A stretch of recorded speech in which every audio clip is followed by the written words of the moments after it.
আপনারা জানেন যে বিশ্বনবী হজরত মোহাম্মদ সাল্লাল্লাহু আলাইহি ওয়াসাল্লাম মক্কা থেকে মদিনায় হিজরত করার পর প্রথমেই মসজিদ নির্মাণ করেন। এরপর গত ১৪০০ বছরে এই পবিত্র স্থাপনার নির্মাণ শৈলীতে বহু পরিবর্তন এসেছে। কখনো মসজিদের বাহ্যিক সৌন্দর্য এতটা মোহনীয় করে তৈরি করা হয়েছে যে তা রাজপ্রাসাদকেও হার মানিয়েছে, কিন্তু আল্লাহর ইবাদত করার দিক দিয়ে মসজিদ কখনোই তার আবেদন হারায়নি। ইসলামে একদিকে যেমন বিলাসবহুল জীবনযাপনকে উৎসাহিত করা হয়নি, অন্যদিকে অপচয় করতে কঠোরভাবে নিষেধ করা হয়েছে।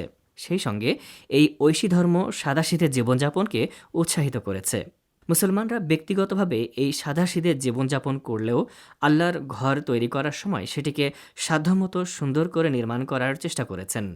এ কারণে আজও দেখা যায় একটি এলাকা বা মহল্লায় বেশিরভাগ মানুষের ঘরবাড়ির তুলনায় তাদের মসজিদটি তুলনামূলক উন্নত নির্মাণশৈলীতে তৈরি হয়।